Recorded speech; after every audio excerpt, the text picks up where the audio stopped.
button. There we go. Okay, so we're talking today about strategies and considerations for hiring self-hired staff. And I know many of you on on the Zoom call today are experienced and have been utilizing self-direction, or have been having staff in your son or daughter or your own life for a long time. And so many of you are experts already, and already have developed your own system and way and method that you find staff. And some of you are newer to this and looking to learn. But I always, I think that we can always learn some new strategy and tips. So I'm just gonna, again, go through the PowerPoint. A lot of the information that I took for this came from the New York Self-Direction, New York Self-D, and it's a parent group, and they developed a really great resource guide that I will share with you guys as well. So I just took snippets for this. So I just wanted to start with the basic job requirements for community HAB. Now, respite is pretty simple. Respite, the only requirement is to provide you as the family member relief. So there's no goals, there's no skills involved. So the basic job requirements for community HAB include its staff supporting in the areas of supporting and teaching life skills. So that's both in and out of the home. Facilitating community inclusion. So, that's just not being in the community, but also becoming part of it. And that takes some facilitation, right? Keeping the person safe and healthy. And advocating. So being an advocate as well as teaching advocacy skills. So there's a lot encompassed within this, but this is the basic job requirements that all staff should have when you're seeking someone. Oops. Okay. In addition to that, what you guys are going to do is you're going to create a job description. This would be the first thing I would work on, is to create a job description of those things. So, went over kind of the basics, but you're going to look to, what are the types of things that you want to add to the basics? What are the types of areas that you want to make sure that the people you're recruiting are capable of doing? So here's some of the list here. So playing multiple roles. So I know you know this, but an example might be a staff person might be assisting you or your loved one in meeting friends. So, how to, that's one skill set. They might be supporting you or your loved one with showering or helping them on a paid job. So there's multiple roles involved in one position. So a potential candidate needs to understand that they're going to be playing these multiple roles. In addition, providing that range of supports required. So in the same token, they could be providing that physical support, assisting with the daily living skills, also providing emotional support, behavioral support. So there's a range as well in terms of the supports they're going to be providing. Okay, another potential part of a job description that I think is very important is the ability to take initiative. So as you know, oftentimes the staff are alone and with yourself, your son or your daughter, and they need to know how to solve problems. And they need to know when to call for help. So not everybody is an initiative taker, right? And some people, might do better when they're in a job situation where they have supervisor always there to help them, right? But in this role, you need someone that's going to be able to take initiative.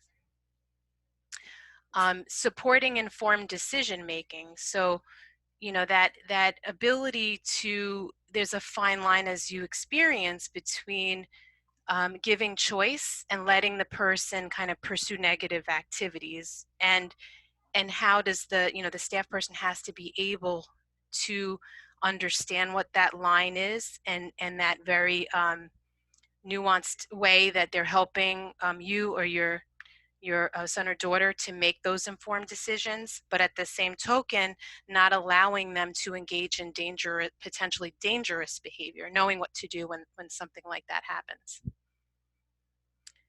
Okay, and then taking multiple directions while always putting the person first. So I find this is another example of the staff have to be able to always, put the individual first, but they have to know, okay, well, the parents expects me to do this. The agency expects me to do this. Maybe the broker has talked to me about doing this. So if you think about it, they have a number of different sort of managers that they have to respond to, report to, and be directed by. And that person has to be able to take multiple directions and know how to communicate when there might be some disagreement, right? So these are some basic, what I'm showing you here is when you're developing that job description, these are some of the points and skill set that you want, that I think that you would want to look for in someone based on the nature of the job. Okay, so once you have like that basic, and I'm going to share this with you if you're interested. Once you have that basic job description, you want to then go ahead and personalize it. So a good exercise to take is to think about what the traits are that are most important in a staff. And a good way to do that would be to think about someone who is in your son or daughter's life or your own life who is great at supporting you or your family member. And you want to list out the qualities of that person. Right now, remember, like you as a, you might have a different relationship with your family member, but maybe you think about somebody who was in a paid role. So maybe it was a paraprofessional in a school, and you want to write down what were those qualities, what were those things that that person possessed that made them a good match. You can use that to start to personalize what you're looking for in others. So some examples might be that the person is able to think and act independently, that they're flexible, or the flip side of that, right? That they're pretty routine and rigid, or that they're organized, they're responsible, good communicator, having shared interests. Do they have a complementary personality style, a good sense of humor? So these are some examples of traits that you might find, and this is, again, you're personalizing it. So these are just examples. It's so, in the work that we do, and the most important thing is that that they click with you or your family member. That's the most important thing, and you have to kind of be able to figure out what are those traits as a starting point. Another thing to consider would be, do you want to hire somebody who has like that traditional experience? So somebody who might have worked in a group home or worked in a day program, who has supported people. I've spoken to families who are very specific about they need to have X amount of years of experience. They have to be having to have worked with somebody who has the specific needs as your son or daughter. They have to have a master's degree or an education background. So you can obviously make those decisions. And then on the flip side of that, there's some parents that talk to me and say, I'm looking for somebody with very different experience. And Maxine started to talk about that, where she found hiring people that had an art background. And because they were able to, first of all, they had an available schedule, right?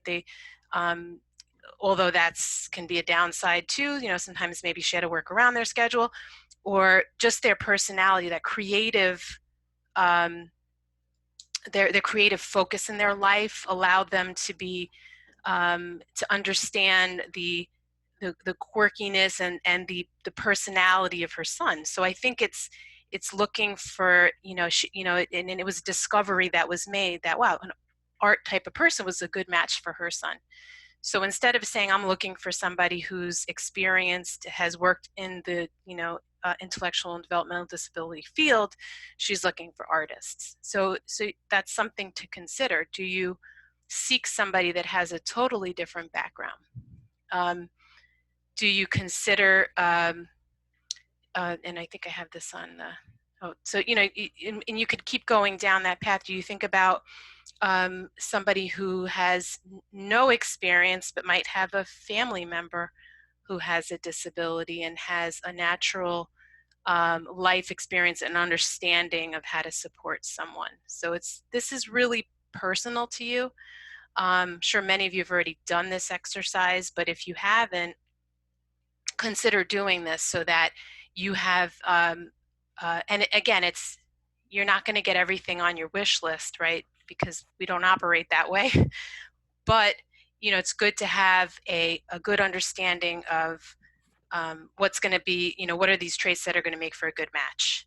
And as you're doing this, you also want to think about what are your non-negotiables and what are your negotiables? Like, what are the traits that you're willing to, okay, if they don't have this, that's okay. And then on the flip side, what are those things that the person must demonstrate or have experience with, and I'm not going to move forward unless they do. Okay, so creating a job posting. So now, once you've had your your examples of traits and what you're looking for in that basic job description, you want to create a job posting. And I've seen many of you have created a flyer, and it's recommended that you describe yourself or your family member, the person's going to be supported. You want to paint a picture. It doesn't have to be lengthy. It shouldn't be lengthy. You want to paint a picture to give the person who's applying an understanding of who they're going to be meeting and what to expect. You want to include specific days, hours. Pay is up to you. I think sometimes just getting that out of the way is helpful, but some people don't include pay, and so that's totally up to you. But you want to give information. I find that if you don't include a schedule, then you end up having to weed out a lot of people that really can't meet your needs. So if you have a schedule, you should include that. And giving detail, but not too much detail. So you don't want to give a whole clinical description, but you want to paint a picture.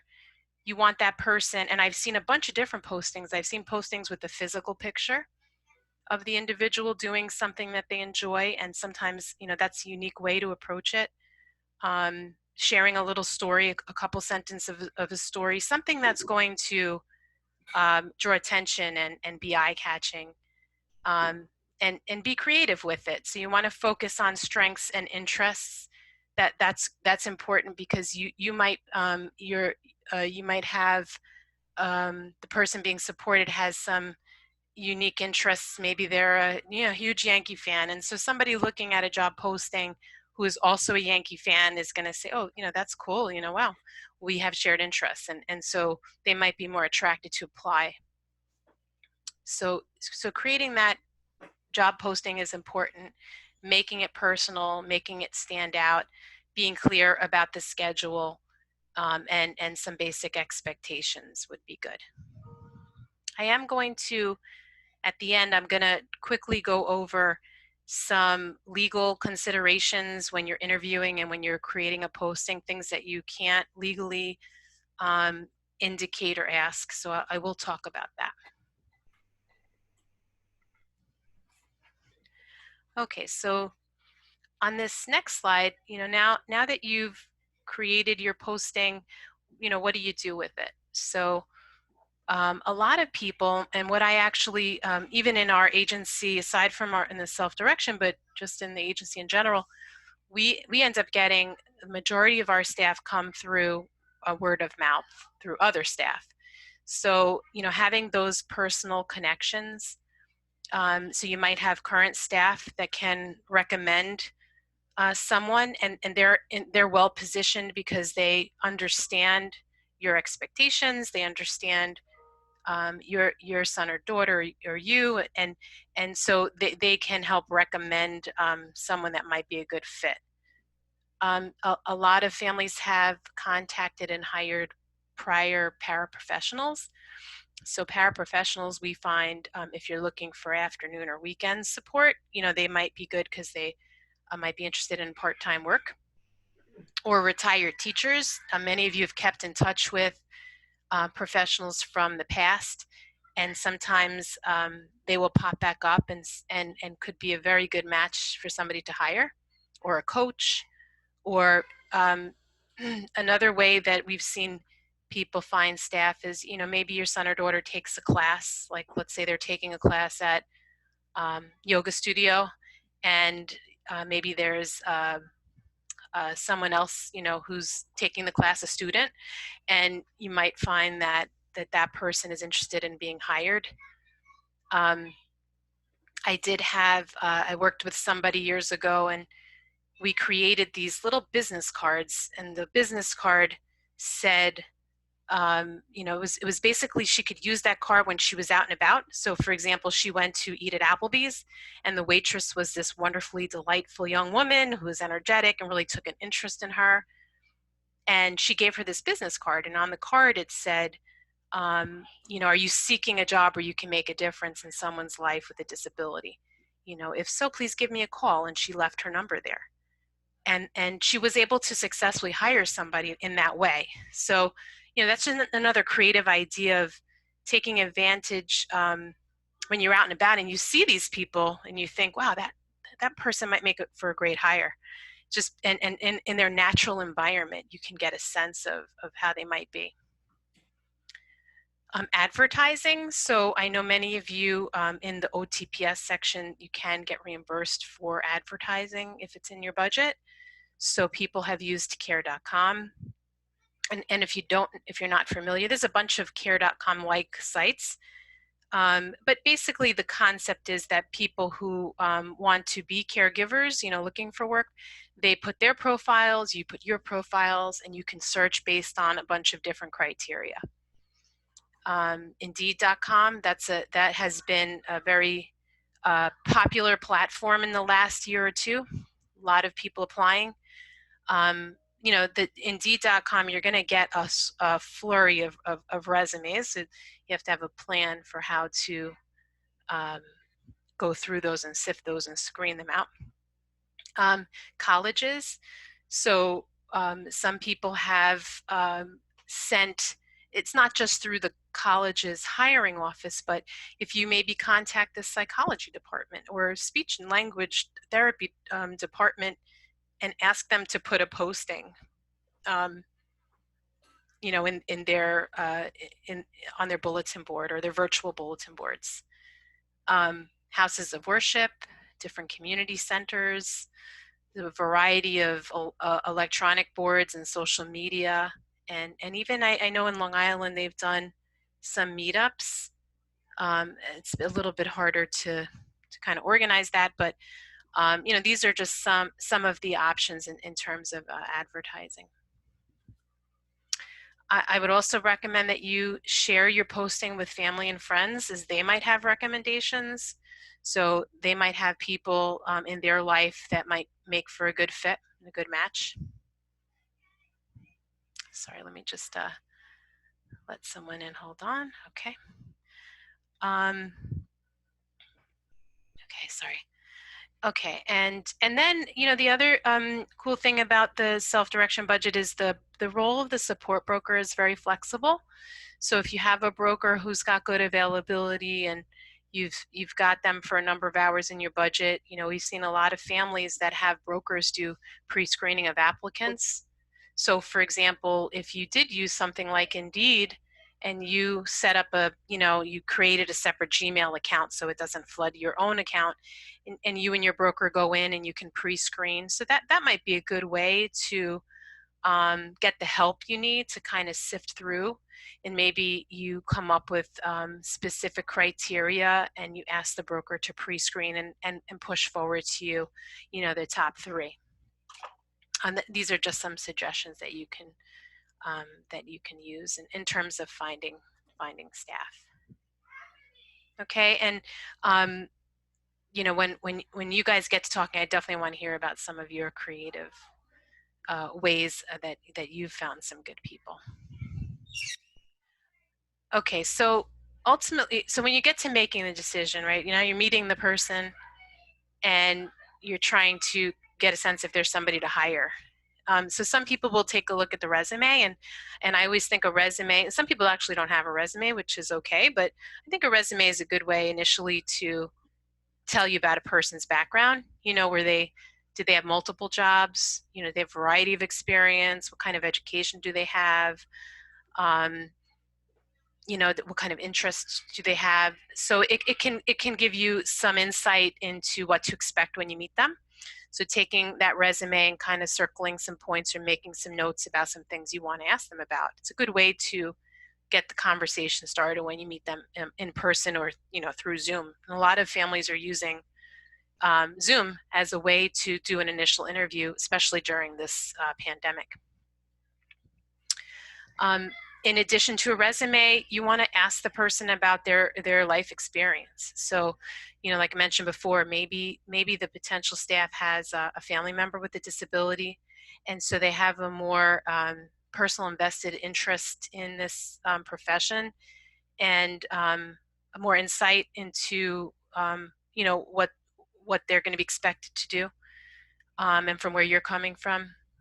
And then when you're meeting with the person, try to find out what their goals are. So, and this has always been very difficult for families because we know we're in this for life, right? So your son or daughter or yourself, you might need support for the rest of your life. And you've had, I'm sure already up to this point, many professionals coming in and out. So it's important for you to know, are you looking for somebody long-term who's going to be committed? Or are you okay with short term, or are you going to have a blend of both? A parent once said to me a few years back, and it stood out to me. She said, I don't mind having a change of staff every few years.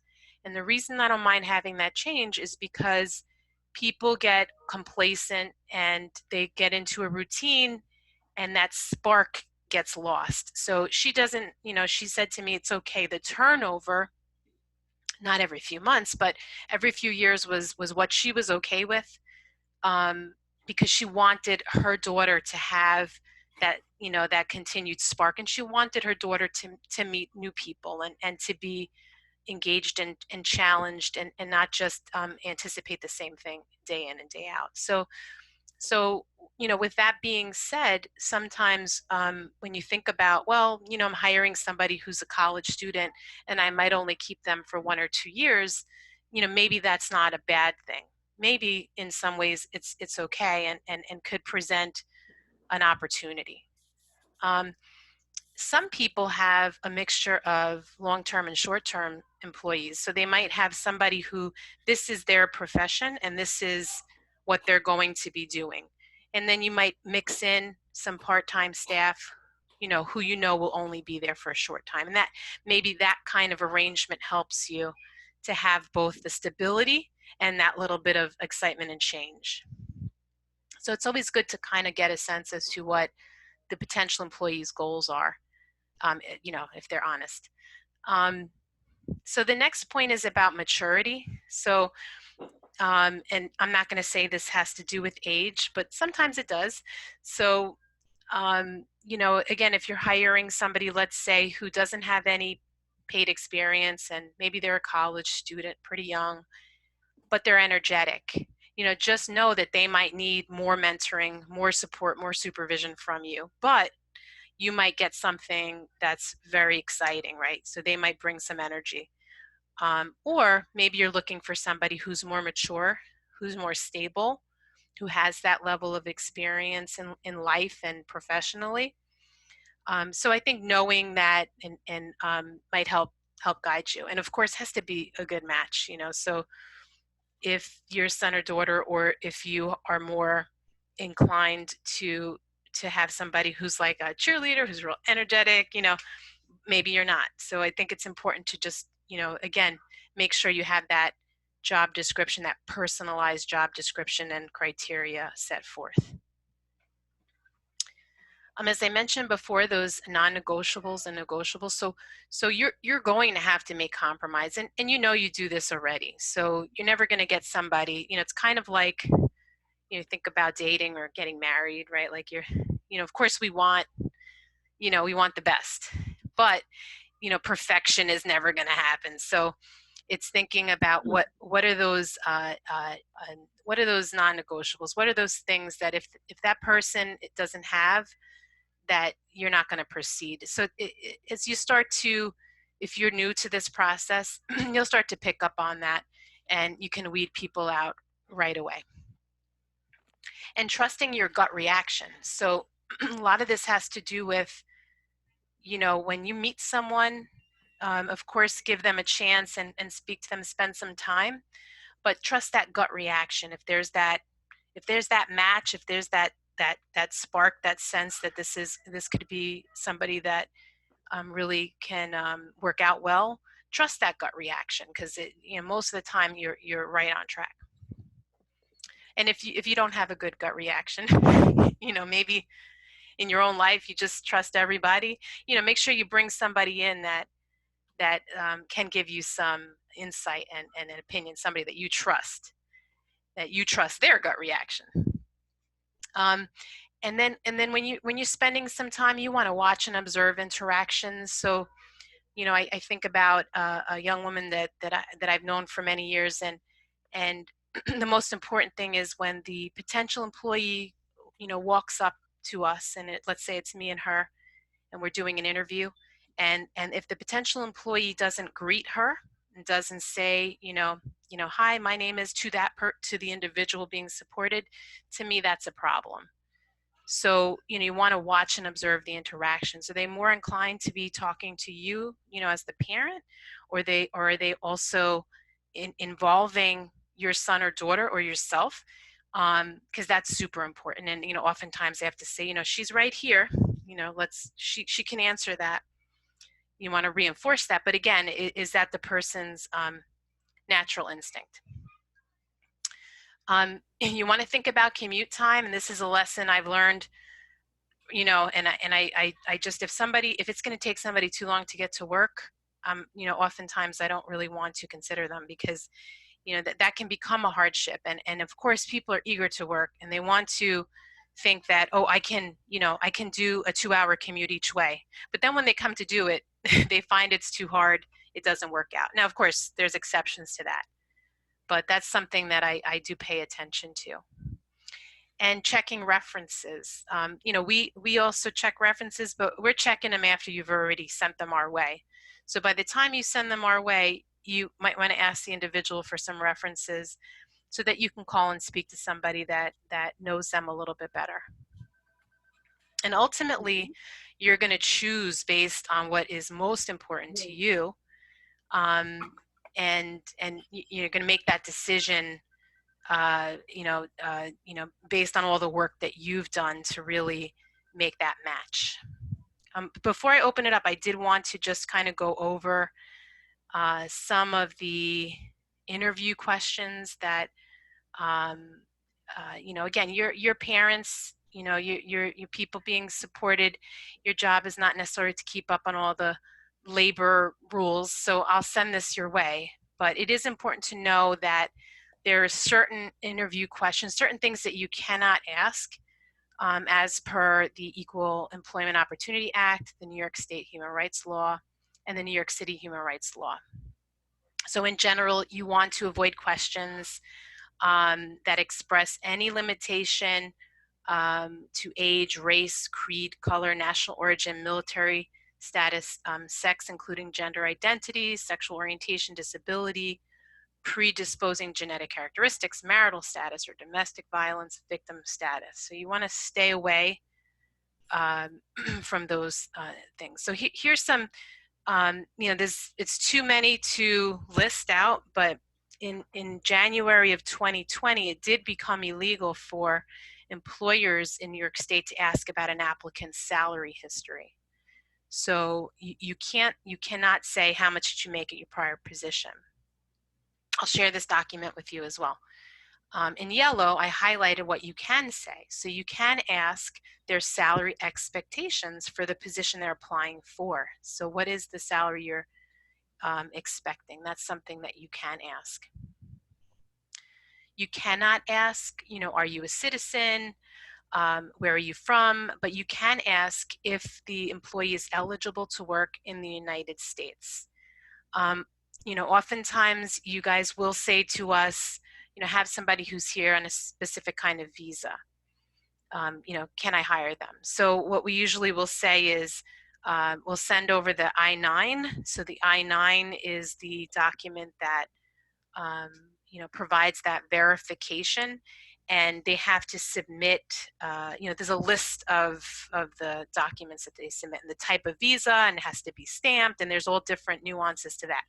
So as long as you're asking the employee if they're eligible to work in the United States and they say yes, when they get through the application process with us, we're going to ask them to complete that I-9 and to provide that verification. A marital status. So, I know sometimes you might want to ask, like, do you have kids? You're divorced, maybe you're thinking, do you have kids? Are you able to, you're going to have the ability to work?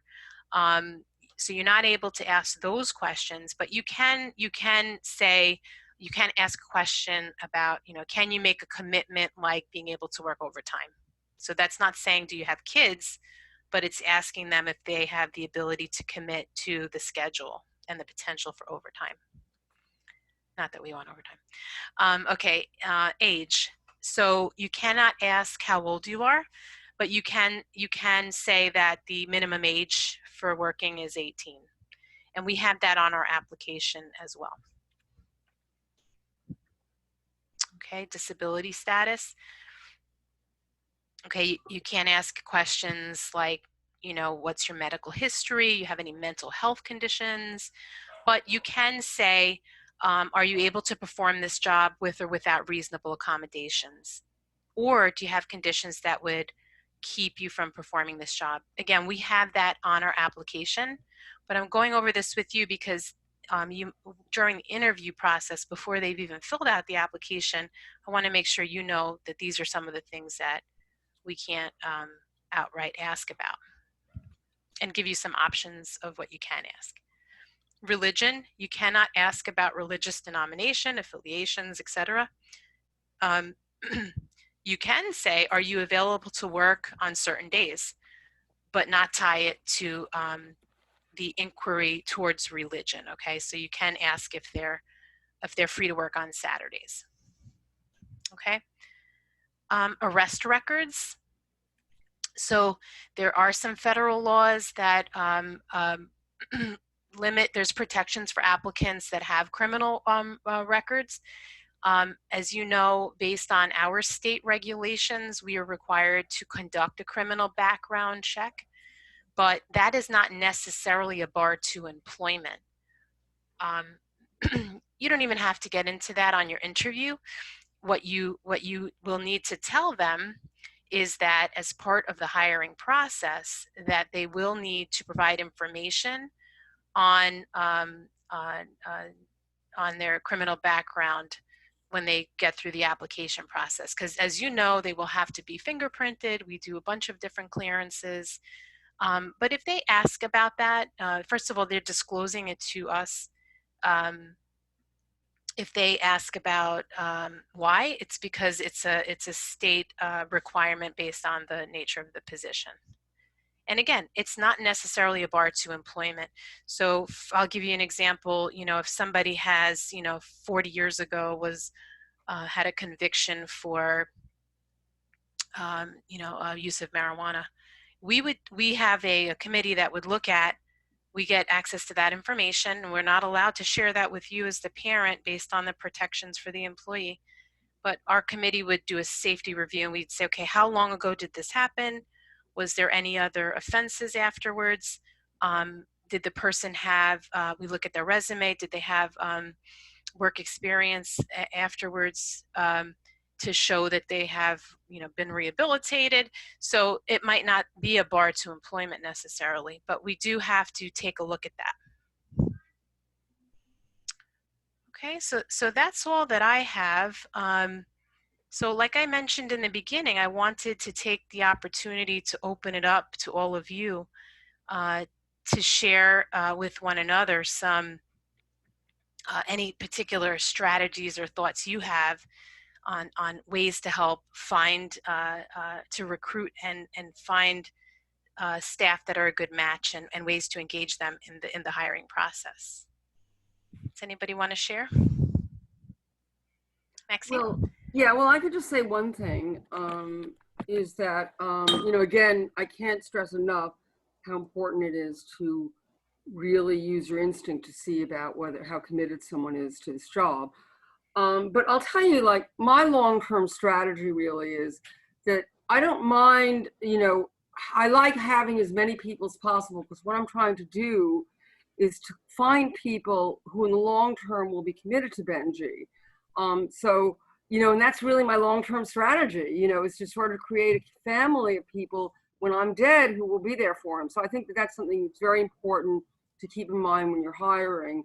And, when you find that person, really give them the moon, if they deserve it. And again, you have to be prepared for a lot of disappointment, a lot of disappointment. I just lost someone who was with us for 7 years, over 7 years, and another person, my two best employees. So you just got to roll with the punches. But in terms of firing, Linda, I'm wondering, sometimes,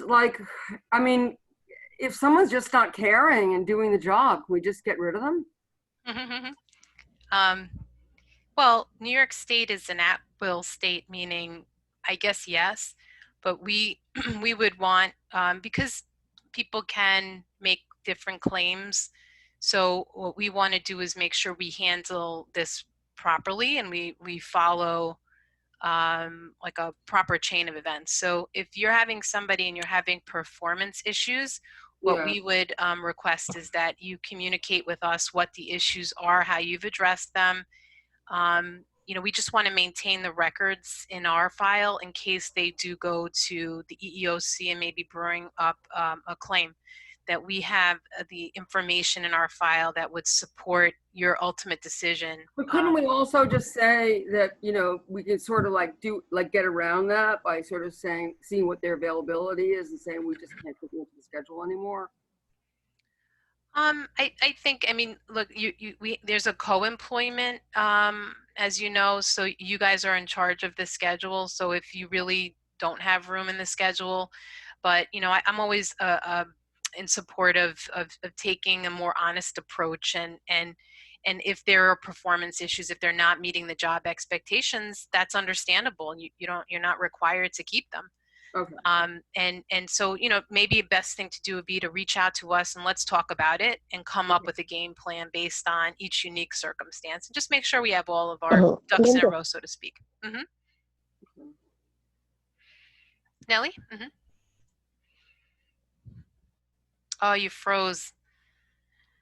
Also, Lori, thank you for sharing. Lori did put in the comment section a support called joshing.com that matches potential staff with individuals. Did anybody have any experience with joshing.com? I haven't, Lori, so I'd be curious to hear about that. What's joshing.com? It looks like it's a website that, Lori, do you know anything? Are you have audio? Let me see, maybe can't hear you. She just put it in the chat, so we could look it up. Joshing.com. Looks like it's like maybe a care.com kind of platform. Okay. A recruiting service. Okay, thanks for sharing that.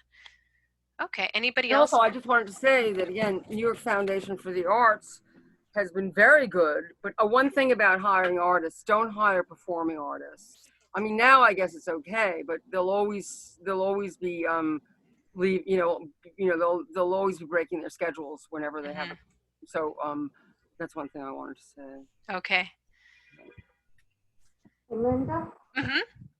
Is there, in light of, the circumstances we're in nowadays, are we allowed to ask people during the interview process about their COVID cares, are they wearing masks, things like that?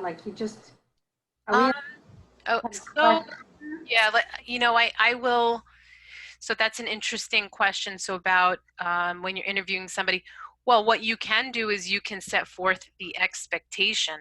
So the expectation is that when, you are going to be, if you're hired for this job, the expectation is that you, during this pandemic, will be wearing a mask at all times when providing in-person support, and we'll be taking all the necessary precautions that are in our protocol.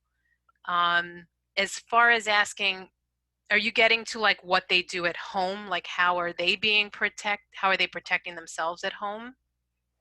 Yeah, kind of outside because, obviously I can see if they come in wearing a mask, but if they're doing high risk behavior outside of it, Yeah, I don't know if there's like you can get people to, I'm trying to get to is like, is there like, you can get people to.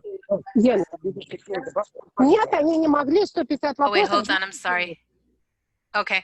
Yeah, I mean, what I can say is we did share with all staff, and it's in the orientation as well, something called an oath of responsibility.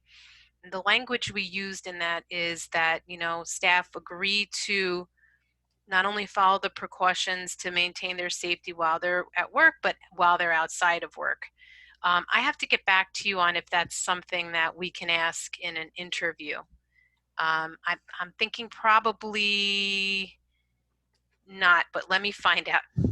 Yeah, I mean, I know, like, it's funny, like, when people sell things, they'll say, like, from a COVID-free home or something, like, if there was a way of putting in an ad saying, COVID, you must be COVID safe, or I don't know. Okay. I'm not the right language, but it does, it does cause me concern. Yeah. Okay. I'll definitely get back to you. That's an excellent point. Thanks. Mm-hmm. Hey, Will. So just to add to I'm sorry to say that Susan is the one who usually does the preliminary search process, and she's gone through, I think Sitter City was one of the, Sitter.com is one of the ones that we've used successfully, but she's also used colleges that have special education teaching courses and so forth, and we've had a couple of people from there. Well, I should also surprisingly mention that the ones that have come through from colleges, special ed, and so forth, have not worked out well, and are, shall I call it, run of the mill, or just people we connect with and then feel that they're appropriate. But here's and we've sort of been one long term, one shorter term for a long time, and one of ours is, shall I say, a tough love black cat. I don't put up with anything from Kellett, and the other is her best buddy, the weekend person, who takes a all over creation.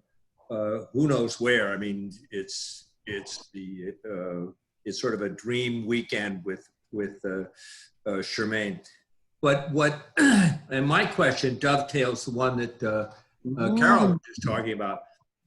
Renee, our black cat caregiver, is as COVID safe as anybody I can think of. I mean, she doesn't go out. She wears a mask. She has a face shield. She has a very, very small circle of people. The other, and so we brought her back this week, and as of right now, we're driving up to get her and driving her home so that we don't have the subway issue to deal with. But even that will probably open up. But back to the issue of COVID safe. Our other caregiver, the weekend caregiver that Kellett enjoys so much, has a large extended family, including a bunch of kids, not her kids, but and they are big on going out and doing things. And at one point we called her a month ago to see what her status was, and she talked about just getting back from casinos in Atlantic City. So we put that on hold. And are now back to that same question that Carol brought up.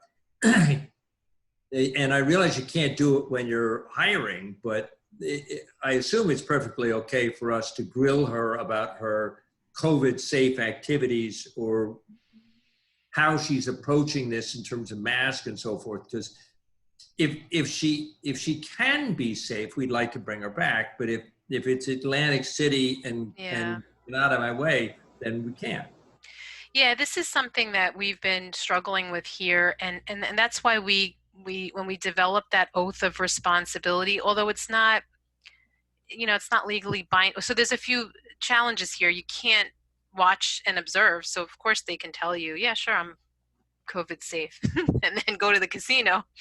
Um, I'm going to get back to you. I want to just seek guidance on how we can best approach this. We are not able to mandate staff behavior outside of work. It's outside of our purview, but I think we can certainly make sure that they understand the expectation is that for the safety of everyone, your kids, that they, that the behavior outside will, in this case, have a direct impact. So let me get back to you with some language that we think can be used in that kind of circumstance to help support you when you're talking to your current staff and potential. Thank you. That's a very good point. Anyone else want to share any strategies or challenges? We've been on good with Hunter College. Mm-hmm. We have department. Which department, Tuck? Which department? We have, The pre-health? yeah. Okay. Like medical student, like a pre-medical? Yeah. Okay. Departments. Okay. Hunter College pre-health medical, the medical pre-medical departments. You've had great success. Yeah. Do you have a connection with somebody that works there that kind of keeps an eye out for you? Do they post something? Yeah. So making a connection, a personal connection in the department. Yeah. Okay. Thank you. That's a great idea. On question. Mm-hmm. Yeah, I throughout my life, I always been religious, and I had an aide who refused to go to church with me no matter what. And I always had to tell them in the interview that I go to church. Is it okay? Yes. to Yes. do that? Yes, absolutely, because you're not saying to them, what religion are you? You're saying, I attend church, however you say it. This is part of the expectation that if you're supporting me on a Sunday or whenever I participate in church activities, that you accompany me, right? You're not requiring them, but I'm glad that you pointed out that way. Yes, absolutely, that's okay for you to share. Come on time.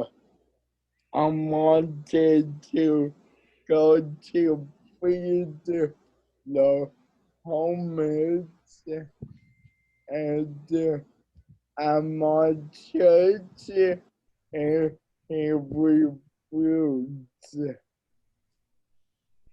You wanted to feed the homeless at your church, and one of the staff refused? Yeah. Oh wow. Yeah, that's an interesting. Yeah, we've experienced that as well. I think that's something that we would want to have a discussion on and handle with you and the employees, I would definitely get us involved so we can help with that conversation. I can understand, I guess, if somebody has a specific faith that maybe this is a little intimidating to them. But from what you're saying, you're not asking them to convert. They're supporting you, and that's part of the job. So. But it's happened before I joined CFA. Okay. Yeah, but if something like that happens again, definitely let's talk about it. We want to make sure sensitive topics like that we can handle and communicate very clearly, with you and the staff, and make sure everybody's on the same page. Tucker, you're making me think of another strategy I know that many of you guys utilize, which is if you currently have CDPAP, or if your budget has family reimbursed respite, sometimes people will use those two services to test somebody out. So let's say you want to get to see if this person's going to be a good candidate. From what I've heard, CDPAP, the hiring process is not as involved. So you might be able to get that person started doing that. And then if they work out and you see that they're a good match, then you can send them our way.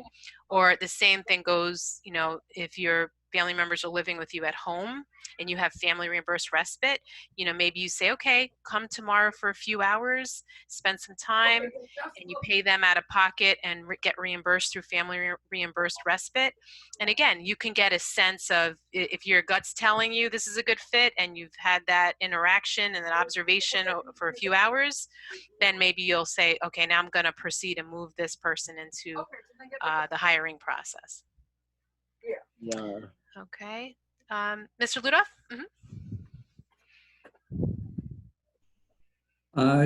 Since you brought up family reimbursed respite, a question for you. As you may remember, our day hab is telehealthing us, and we need to sign out our ComHab worker while the day hab is doing their virtual day habbing, and then sign her back in. We're going to pay her out of respite during that period. However, in order to do that for the next year, I need to increase my respite. Question is, given that they are cutting 20% out of respite, has the OPWDD said anything like you may not increase your respite? No, they're not saying that, because this is how the state works. What they're saying is, and again, I don't know too much, so I don't want to.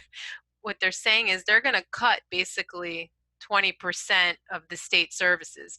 It would have been better if they were to give particular guidance, like, hey, we're not going to cut housing subsidy because that's an essential service, but maybe we're going to reduce people's amounts in these categories. But they're not. They're basically saying to the FIs, we're just going to cut 20% of what you send to us. So in a way, absolutely, you have the right to make those changes in your budget. Right now, they're still making sure that people's budgets have to be service dollar neutral. So as long as you're moving some funds around, that's fine. In another way, I'm a little concerned about that because we won't get paid 20% of whatever we submit. So I think you guys have budget authority at the moment. We'll talk about the impact on all of this in a future meeting. But yes, answer to your question is you can certainly make that change. And for right now, it's still, as long as it's service dollar neutral, you're good. Okay, so it's 1:03. I'd like to honor your time commitment here, and I hope this was helpful. I know many of you for a long time, and I know you're pros. So I don't know if you learned anything, but thank you for sharing. And I did put in the chat some notes. I'm going to update the PowerPoint to put some of your suggestions in there as well. And then I'll email it out in case you wanted to review it after the meeting. And then, of course, the recording I'll share on our YouTube page. So the next, just as a reminder, 5 o'clock today is bingo. So if you're interested, Tucker, or you have children that are interested, then feel free to sign them up. It's a lot of fun. What's 5 o'clock today? Bingo. I Linda, host bingo. I bingo. want to tell you, Linda, We have bingo Linda, card. just want to make sure. Linda, are Yes. you sending us all details with the highlight? Yeah, whatever you discussed Oh yes, today. yes. I'm gonna send the recording Yeah. and the PowerPoint. Absolutely, and the interview Linda, question. I cannot even say how important was. I was very skeptical before I listened on my busy schedule. I thought that I know so many things about the hiring, but it was truly very important point and very good presentation. Linda, thank you so much, because the challenges, what is changing now, first of all, in the law, and then all of the